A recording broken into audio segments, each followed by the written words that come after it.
The Panthers' inability to put the Predators away on special teams really cost them a point.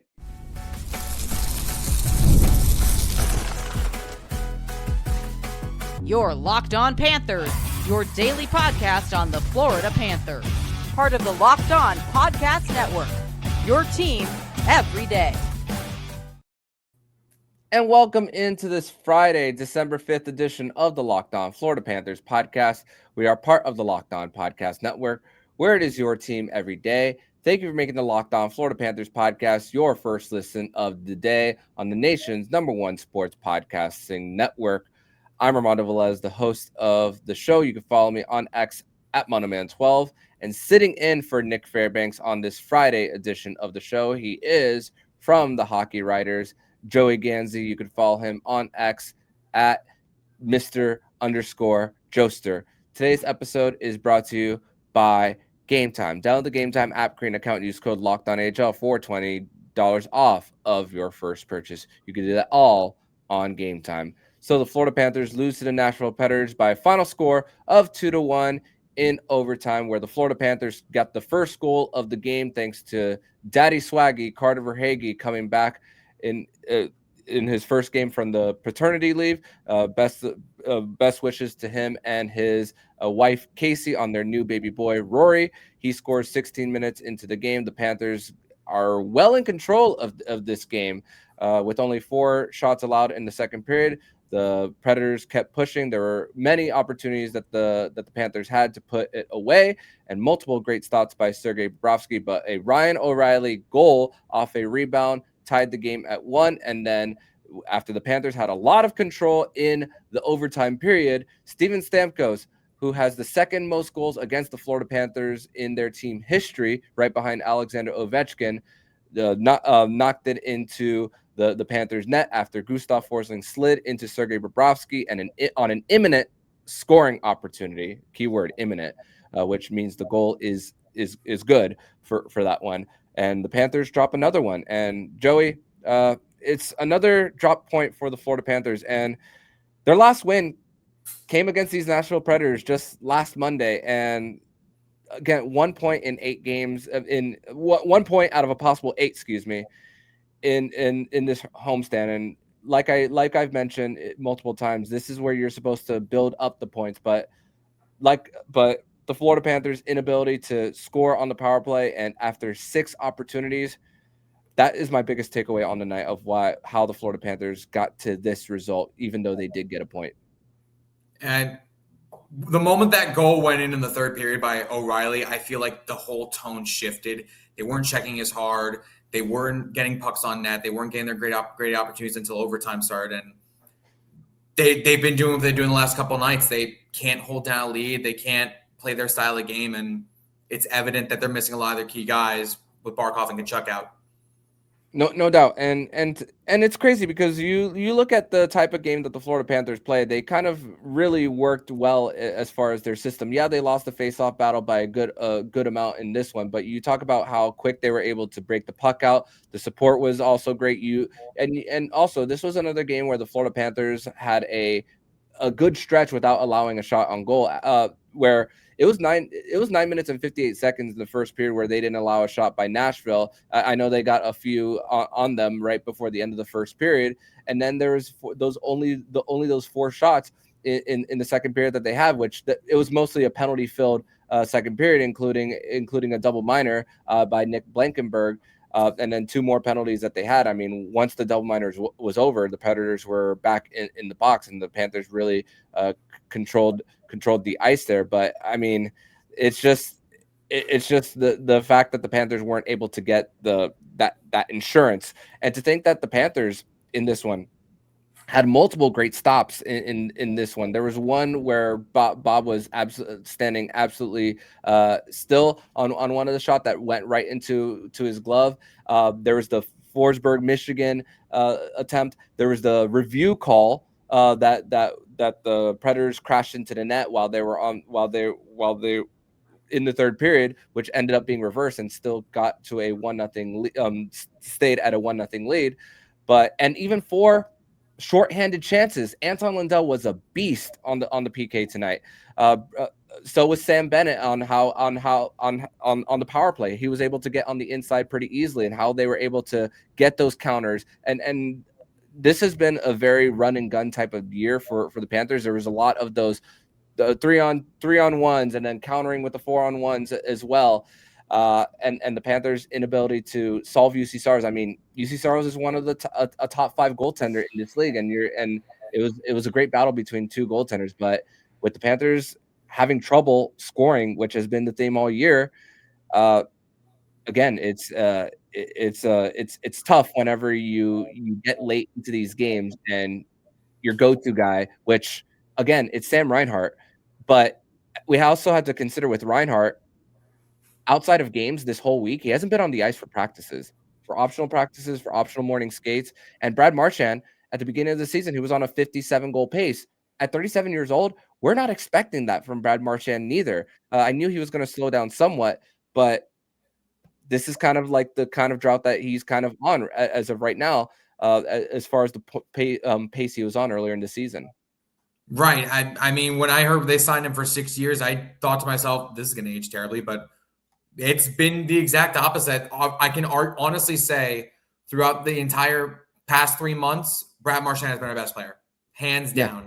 His play style is textbook Florida Panthers hockey, and he's currently leading the team in goals. He unfortunately couldn't find the back of the net tonight, but he's been the engine that's been carrying this team in the absence of Barkov, Kachuk, Nosek, and the laundry list of injuries that's been happening all year. Yeah, no doubt. And it's just, and when you think about this power play for the Panthers, I mean, the first 2 that they had, you know, they're moving the puck around. They're having a hard time gaining the zone. I mean, in one of them, it took a minute.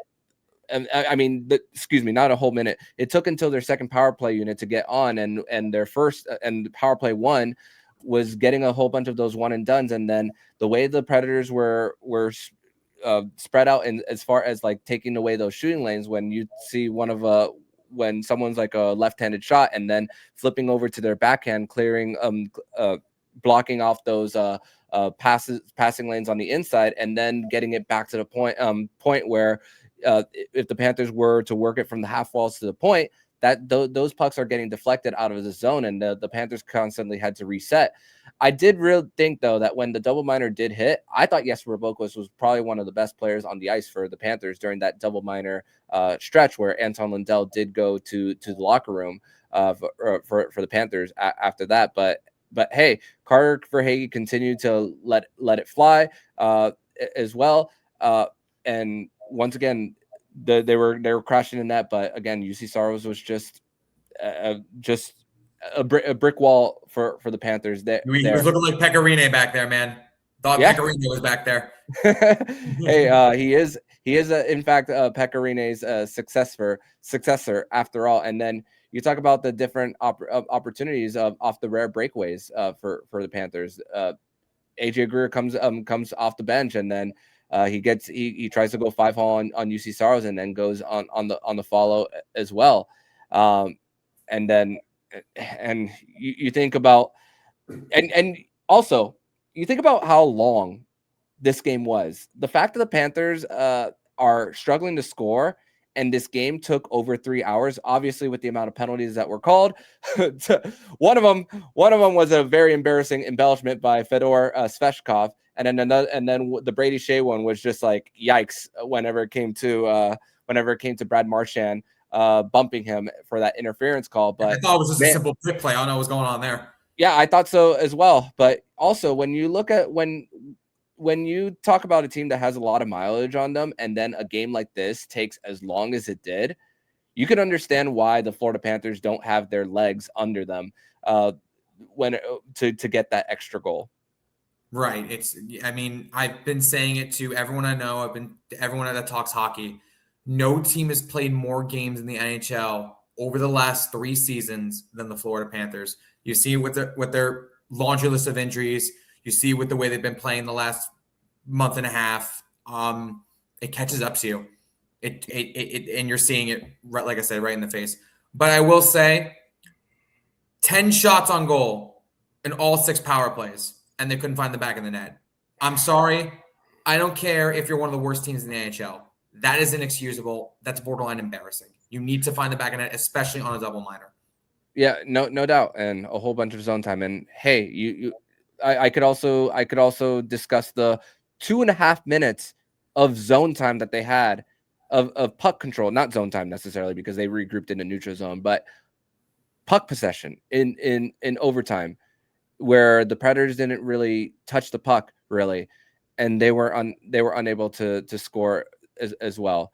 And so that's just, and you just, that's the really frustrating part when it came to it. And it took 1:15. I wrote this in my note. It took a 1:15 before the Predators actually got a whistle to get an actual change. And obviously with the overtime period, it's the long change. So the Panthers, even when they were trying to when the Predators were trying to clear, they couldn't clear all the way even past the blue line there. So the Predators had the tired players, and the Panthers couldn't take advantage of that. But we're going to transition over to segment number 2, where we are going to discuss our 3 duds of the game, and we are going to also discuss the moment where we knew the game was lost. We'll discuss that next year on the Locked On Florida Panthers podcast.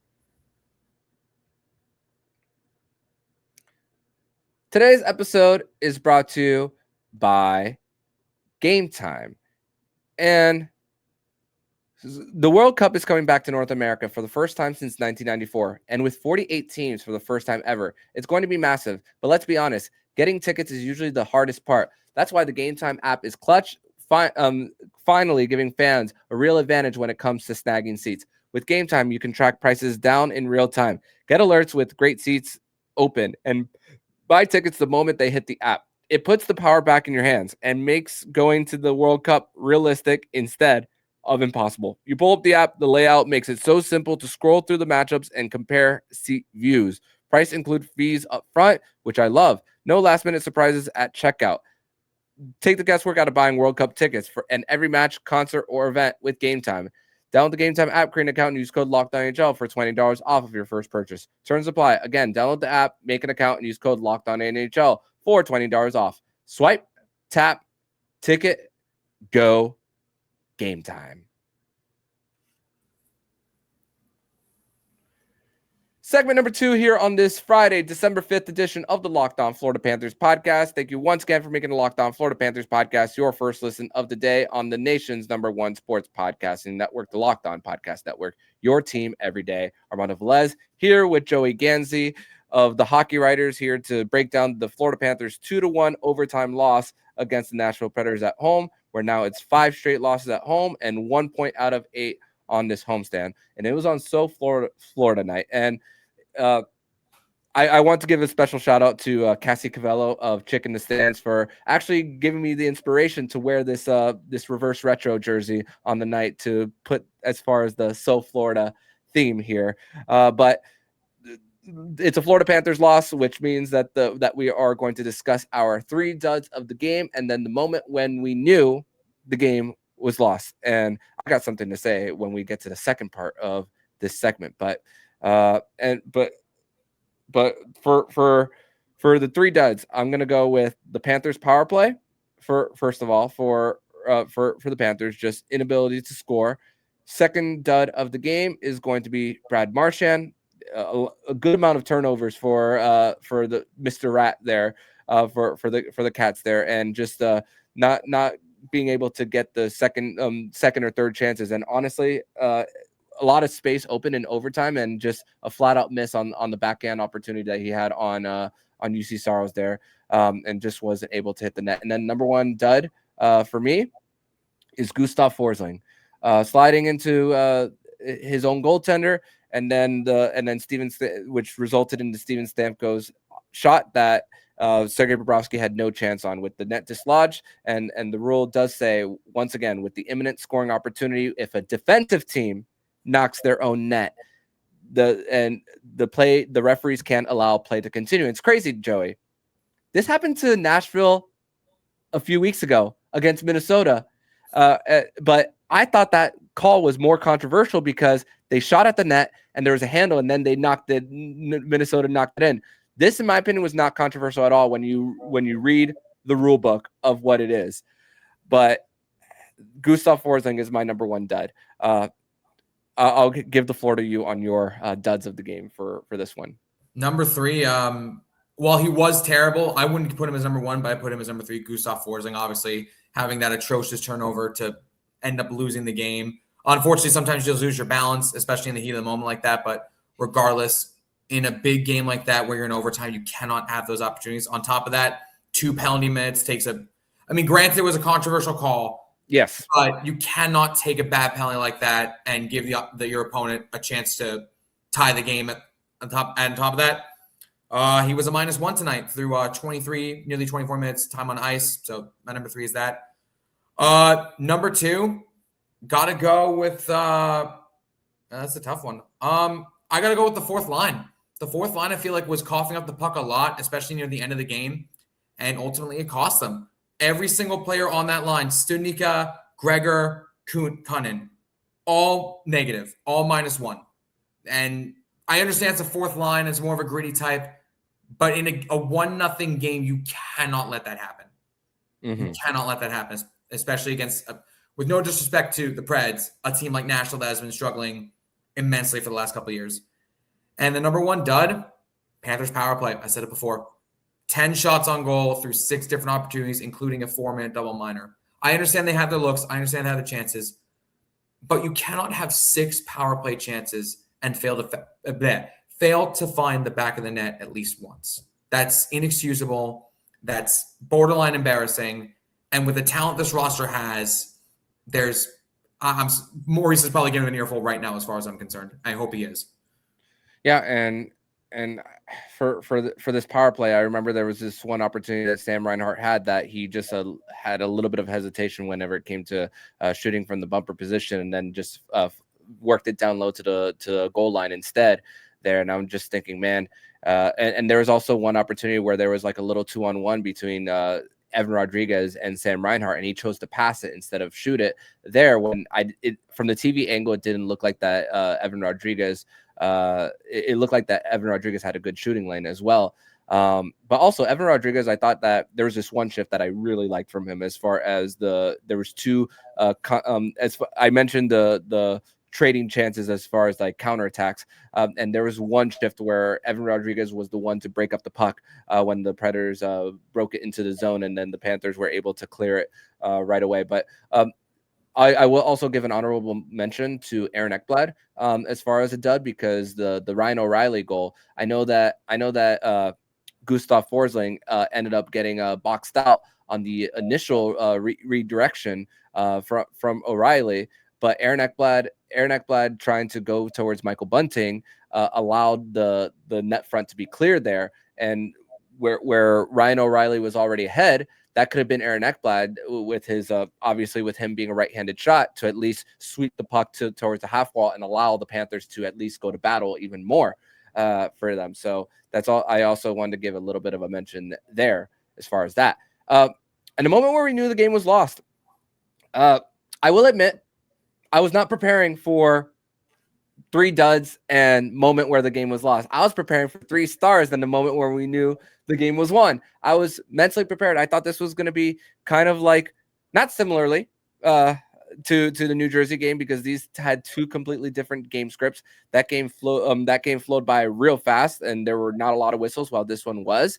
But I really thought that the Panthers were going to find a way to either get this game in overtime or in a shootout there. But obviously Steven Stamkos denied that for the Panthers. So I'm going to go with the Steven Stamkos goal when I knew the game was lost. Your turn, Joey.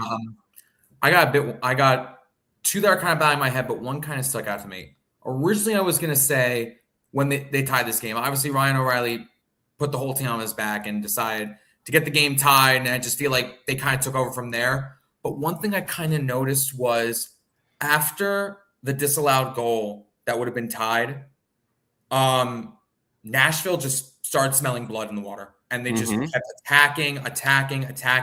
I felt like the only time Florida ever really got chances of their own is anytime they drew calls. And I feel like from that point on, it lit a fire under them, and they just kept punching. And it felt like there was no real counterattack from Florida until overtime. And even then, in overtime, one small mistake cost you everything. But from that point on, it felt like Nashville just took over the game. And from that point on, I thought to myself, I can't see us winning this game. And hate to say it, I think after that happened, I almost was willing to say they deserve to lose it.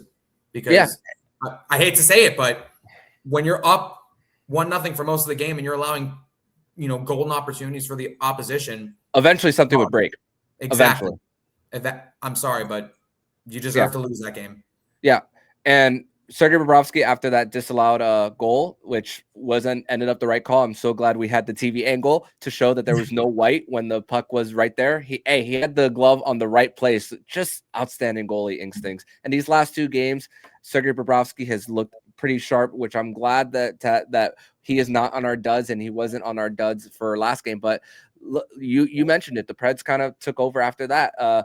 I'm looking at 5-on-5 numbers for Nashville. Shot attempts were 18-5 in the third period, and then actual shots on 4 to against at 5-on-5. Although there was 12 minutes of it only out of 20, 9-0 for the Panthers. The Panthers didn't have a single 5-on-5 shot, Joey, in the third period. So you mentioned it best. The Panthers weren't really getting them unless it came on special teams. And also, here's a stat. I mentioned that the Panthers had not come back after trailing in a single period this season. Tonight was the Panthers' first loss of the season when going into the third period with a lead. They're now 9-0-1. So Lord. they can't come back. They can't come back when they are trailing into a third, and they can't hold a lead. And the one time that you're hoping that the Panthers can hang on, and we've seen these so many times with these 2-0 leads. This time it was on that 1-0. It's something new. This was something new for the Caps. So it's kind of like you can't make this. It's kind of like you can't make this up now at this point. Which it's a joke. I hate to say it. It's a sick joke. Yeah, it feels that way. You're just hoping that we could wake up and that these aren't and that wish that these weren't happening to the Florida Panthers. But yeah, I wish we could wake up. It'd be June 17th, 2025. Yes. That was an outstanding day, that 5-1 win over Edmonton. But we're going to transition over to segment number 3, where we are going to discuss the back-to-back over against the Columbus Blue Jackets and the New York Islanders, and also to talk about a poll question that I myself put on the Locked On Panthers Twitter page. We're going to discuss that next here on the Locked On Florida Panthers podcast.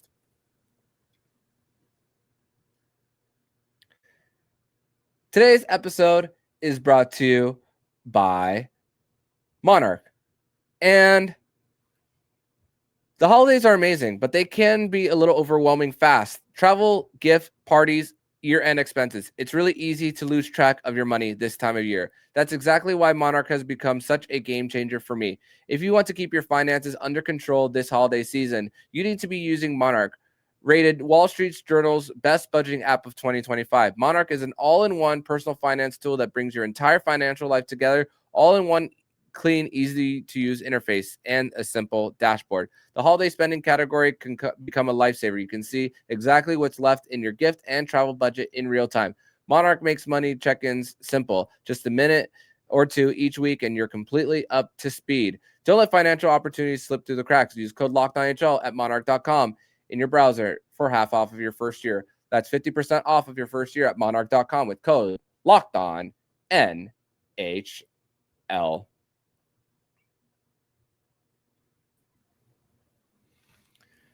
Segment 3 here on this Friday, December 5th edition of the Locked On Florida Panthers podcast. Thank you once again for making the Locked On Florida Panthers podcast your first listen of the day on the nation's #1 sports podcast network, the Locked On Podcast Network, your team every day. Armando Velez here with Joey Ganzi of the Hockey Writer, sitting in for Nick Fairbanks on this edition of the show.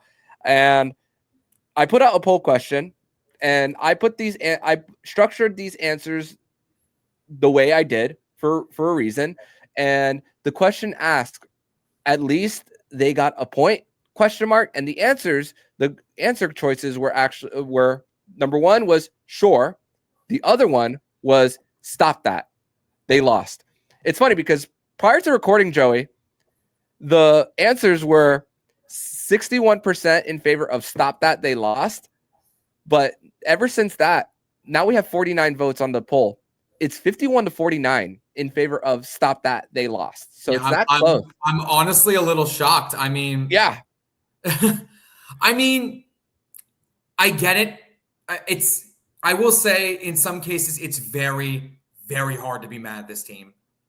3 straight Eastern Conference titles, back-to-back Stanley Cups. I'm sitting here staring at the poster and the mini banner I have on my wall right now, and every time look at mine as well, right? And every time we lose a game, I look, hey, this happened. They can't take that away from us. So I get where some of the fan base is coming from, but again, I feel like tonight was a 2-point night. Yes. If they were going toe-to-toe with, say, like Colorado or Tampa, they came back and tied and only got a point of it. You know what? I may have been with that 49%, but this is a game they have most of the lead on. This is against a bad Nashville Predators team that should be a lot better, I might add, with with Marchessault, Stamkos, O'Reilly. This team should be a lot better than it is on paper. Fully agree. But, against a team that is struggling, you can't blow leads like that. That was a 2-point night, and they squandered it, especially considering the fact where they are in the standings. As of right now, standings-wise, they're not last anymore. They're last Eastern Conference. Buffalo is now. So good news on that. Only way to go is up. Only way up. It's funny. I'm considering doing this on X now. I remember when the Heat Big Three era was going on. Every time the Miami Heat lost in the regular season, Stu Gatz would post on Twitter the Larry O'Brien trophy. I should start doing that with the Stanley Cup. Do it. So, okay. It's on record now. Every time the Panthers lose, post a picture of the cup just randomly, no caption, just put hashtag time to hunt. Post 2 pictures. Post 2 pictures. Fine. I'll do that. Or 2 banners. How about that? Beautiful. But yeah, it hurts a lot more. It hurts a lot more because of the fact that they haven't been able to pick up OT losses. I mean, this is only their 3rd one of the season. I mean, just goes to show how Jekyll and Hyde this has been when it comes to when they do win versus when they do. Their other overtime losses came against in shootouts, overtime games. Excuse me. They won in a shootout against Dallas and then lost the other one against the Anaheim Ducks. So all of them have been against Western Conference teams. For what it's worth here. So just stinks the fact that it continues to drop points and the Panthers will have to get a lot of these 2-point games over and over and over again. And the Western Conference games are running out slowly for them, although they do have still have a West Coast trip next week and so on. So, but the Panthers, it's not going to get easier. A back-to-back this weekend against the Columbus Blue Jackets and the New York Islanders, which we were discussing pre-recording, how the Panthers have a major advantage on that second end of a back-to-back against New York, because on Saturday, the New York Islanders will be playing against the Tampa Bay Lightning at 7. And then I was discussing with you pre-recording how the NHL has a rule where you can only start your next game 22 hours after puck drop the very next day, which the Panthers actually had that last year in San Jose and Vegas. They had a 10 o'clock game and then an 8 o'clock game the very next day in Vegas. So that's a rule. So we don't know which goaltender they're going to get, which is if it's going to be Sorokin or David Rittich, which David Rittich has been a great story for the Islanders. Matthew Schaefer is a dog. He's playing like 28 minutes a night, but they are facing their injuries themselves. Alexander Romanov is out for an extended period of time. Kyle Palmieri with a knee injury, and as he was going off the ice, he made an assist. I was just going to talk about that. That's just that's hockey players in a nutshell right there. Hats off to him, dude. Yeah, and Romanov had that injury after that goon of a play from Mikko Rantanen just a few weeks ago. So they're a little hobbled too, but I'm really excited to see Matthew Schaefer. Bo Horvat is been a little bit of a revelation this season after a few rough years on the island after getting traded from Vancouver. But hey, there's excitement there again. And then Columbus, they're going to be on a front end of a back-to-back on Saturday, which is a 3:30 game. So 2 matinees for the I mean, if you want to call the 5 o'clock game a matinee, but definitely one against the Columbus Blue Jackets, which Adam Fantilli, I mean, he is a kind of a bark off light two-way center. And it's funny, every time he's in Toronto, he's from there, he puts on a heck of a show. They got outstanding goaltending in Elvis Merzlikins and Jet Greaves.